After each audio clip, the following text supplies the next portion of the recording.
সারা রাত মোবাইল টিপে সকাল 9টা থেকে মোবাইলের মাঝে চার্জ নাই, মোবাইলের মাঝে চার্জ নাই। এবার মাইকিং চলে সকাল 8টা থেকে বিকাল 4টা পর্যন্ত কারেন্ট থাকবে না।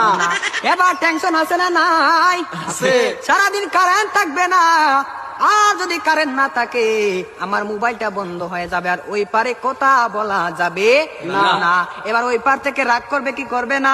করবে। এবার যখন বিকাল 4টা বেজে গেল, যেই মাত্র কারেন্ট আসলো আর মোবাইলটা চার্জে লাগাইয়ে টিপানো আরম্ভ, এবার মেসেজ করে হাই। এবার গিয়ে দেখে ওই পার থেকে ব্লক করে দিছে, ব্লক করে দিছে। এবার ছেলেটা তো টেনশনে আছে, হারে ব্লক করে দিল, আমার দিনে তো ভালোবাসা কোথায় গেল। এবার 2 দিন পরে ব্লকটা খুললো, 2 দিন পরে ব্লকটা খুললো। এই 2 দিনের মাঝে ছেলেটার আরেকটা হয়ে গেছে, আরেকটা হয়ে গেছে। এবার মেয়েটা বলে তোমার সাথে আমি পালিয়ে যাব, আমাদের বাড়িতে মানবে না, চলো আমরা পালিয়ে যাই। আমি রাগ করেছিলাম, আমার রাগ তুমি কেন ভাঙ্গাও না? আর ছেলেটা রাগ কি ভাঙ্গাবে, এই 2 দিনের মাঝে আরেকটা কপালের মাঝে জুইটা গেছে। ওই মেয়েটা বলে চলো আমরা পালিয়ে যাই, ছেলে বলে চলো। এবার ছেলেটা মনে মনে ভাবে তোমার একটা শিক্ষা দিতে হবে। এবার মেয়েটা সকালে স্টেশনের মাঝে গাড়ি গুটি লইয়া রেডি। এবার ছেলেটা তো আসে